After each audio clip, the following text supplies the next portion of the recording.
Beavis and Butthead. Yeah, you heard me. I said Beavis and Butthead. That's how I found out about Converge approximately, 20 years ago. On one of the episodes of Beavis and Butthead, they played a clip from Converge's video for No Heroes, and I hated it at the time. As you may have known, I used to not really be into the heavy stuff. But, Converge was way past me at the time. So, hold that thought. Okay, so, gonna do a review of, I guess a fairly recent pair of shows back to back.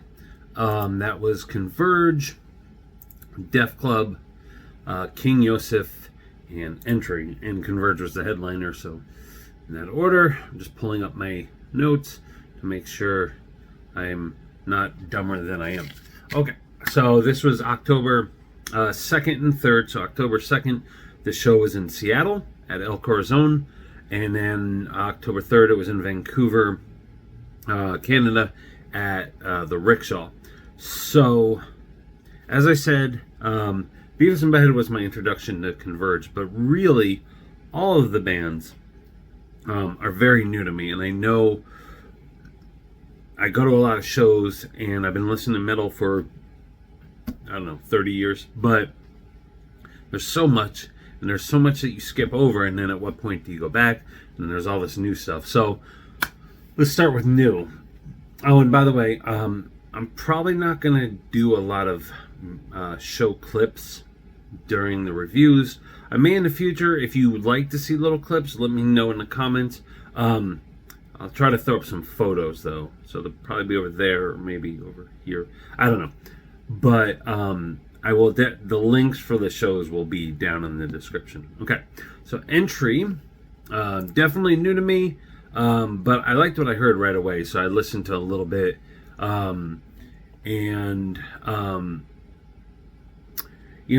were really cool, and it was pretty straightforward when they first came on.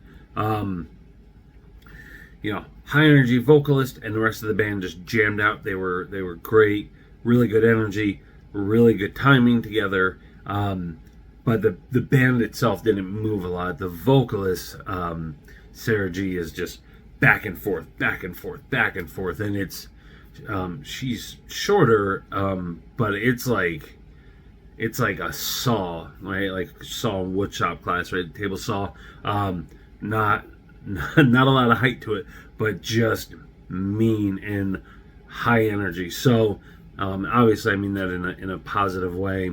And so it's Sarah G, and then Clayton Stevens from Touche Amore, and then the bass player Sean Sakamoto, I think, and drummer Chris Dwyer. So inspired by a lot of punk stuff and some noise stuff, right? Converge meets Discharge meets the Cramps type of stuff.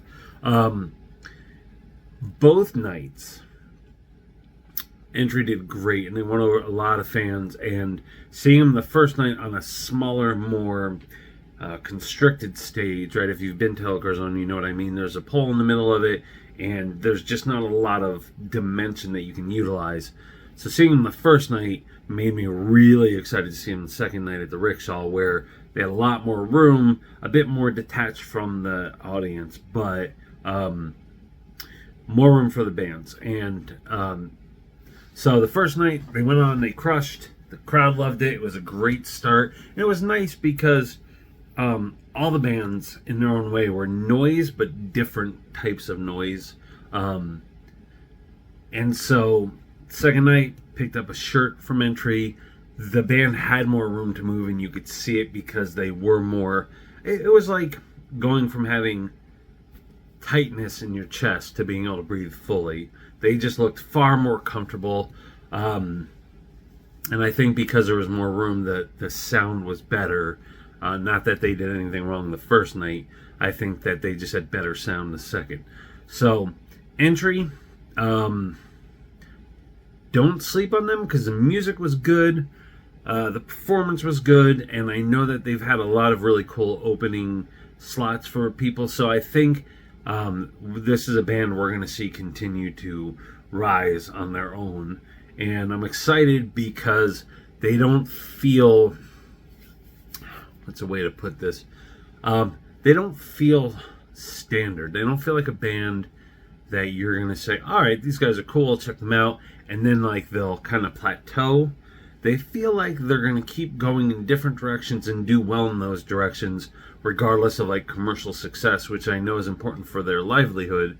But I think that there's a level of integrity that they're going to bring. So I hope I'm not projecting too much just based on my my hopes for them. But Entry was an awesome opener, and anybody who needs an awesome opener should think of Entry while they're still doing openings. So both nights, King Yosef was up next, and King Yosef kind of like an industrial noise type of act, kind of abrupt, lots of like hard stops and starts in a way. And I'll be honest, King Yosef, nothing against him, not my thing. So I haven't done a lot of listening. I know that he's really well liked. I know I'm seeing him next year with Health and Pixel Grip. And it'll be cool to see him again. But the first night especially, I don't know, there was just something that was off from me. And I think the crowd was largely expecting more of the high energy noise rather than the kind of industrial, deliberately structured sound. And I know that may seem weird. You're like, of course we want a deliberate structure. There wasn't any chaos to it. It was something you could definitely find the rhythm for it. But the second night, I will say, and again, I think it had to do with the stage and the room on the stage, felt better. You know, it's always weird when you hear a band 2 nights in a row back to back like this, because you're like, I know the set list, I know what they sound like, and then they come on and you're like, oh, this is different.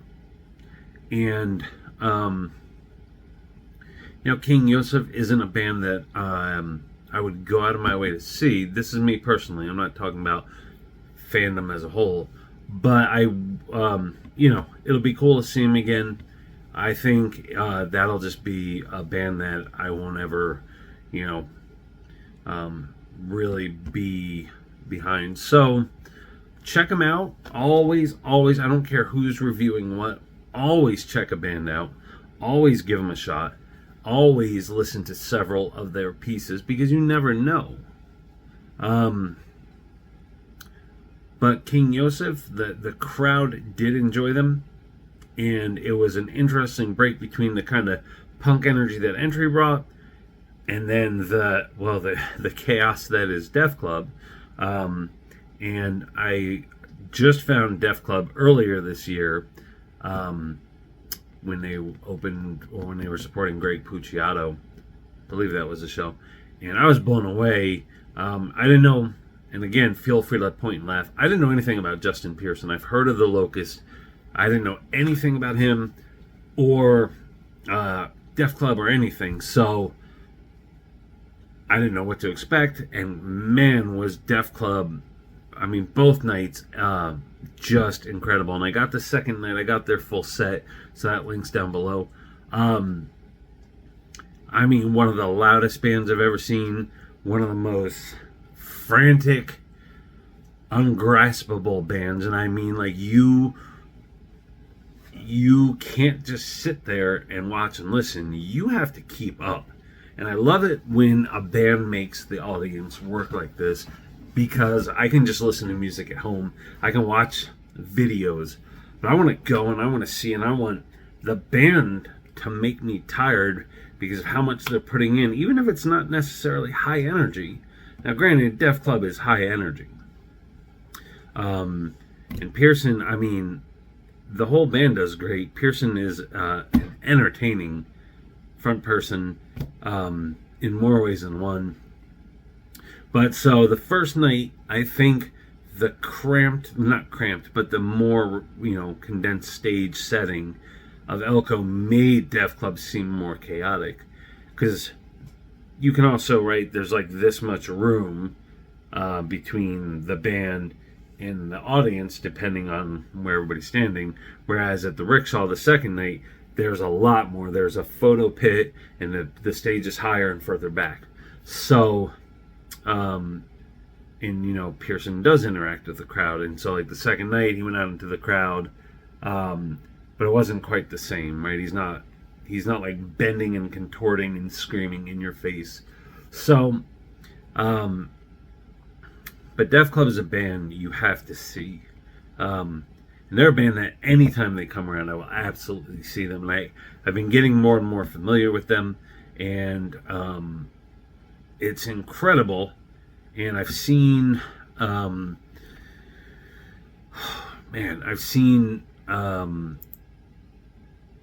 Scott Osmond, the drummer. I've seen him drum with Glassing, who is an amazing band. Brian Amalfitano, and I apologize if I'm saying these wrong, right? In ACXDC, or has been at some point. There's Leo Olfelder, who's also in a band called Fissure. Jason Klein in Run with the Hunted. So this isn't a band of people who are going to just come out and put on a show. This is a band of people who are going to come out and put on their show. And you're invited to it, and they're going to perform for you, but you're there for them in their own way. So I love it.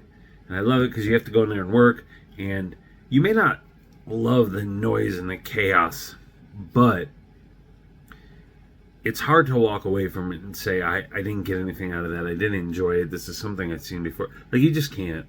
So both nights, Def Club in different ways just crushed it. And I've seen Def Club now 3 times, and every one of those times they got better and more intense. And I don't know if they're just becoming more comfortable, or if they're caring less in a way that takes away some nervousness or whatever. But it's terrific. So Beavis and Butthead is when I first heard of Converge, and I know that's maybe how some of us found some of the music back in the day, but I didn't like Converge. However, No Hero stuck with me, and every once in a while I'd watch the video again, and I'd be like, what is this? And I didn't get it, and it stuck with me because it was so, I don't want to say it was so far out there, like, oh my goodness, it was so far, so different. It was so much its own thing, detached from so many other things, and it felt like that's how it was supposed to be. And it was one of those things where I felt like I had to earn my access to it. So I went into these 2 shows now a couple months ago, 2 months ago and change. And I couldn't have told you much in the way of Converge. I knew a few of their songs, Jane Doe, the album, all that.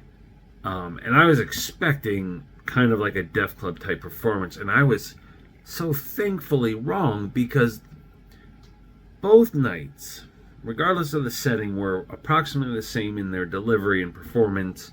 I think they were happy to have more room on the second night, but there was a depth to their music that I was not anticipating, and not just because they had some slower songs or more melodic parts, but the composition, and each musician very much like you could have looked at each one doing their own thing in a way that still worked extremely well together. You walk into the woods and there's a stream, and there's trees, and there's animals and this and that, and they're all different, doing their own things, but they are fantastic together. And that's what it was like seeing Converge. I mean, you are drawn into it. So obviously Kurt Bannon, right? Not Kurt Bannon, my apologies. Jacob Bannon and Kurt Ballou, really well known. I believe it's still Nate Newton and Ben Kohler, right? So these are names that people know, and they're respected in their own way. and the instrument musicians did a great job. And I'm pausing because there was a lot to take in that night because of all the bands. But I'm pausing because, right, this is a band who is well known, devoted following, led this kind of multi-genre faceted part of extreme music, and I am talking about them with very little knowledge. And I think that this is a band who, and I don't say this often, but I'm going to have to go back through their discography. And I'm going to have to learn all these things. But this is a band that, frankly, like, you have to see them live. Because each member delivers. Bannon is like, he's a preacher. He's a preacher. He is up there delivering the gospel. His gospel, Converge's gospel. And I know that sounds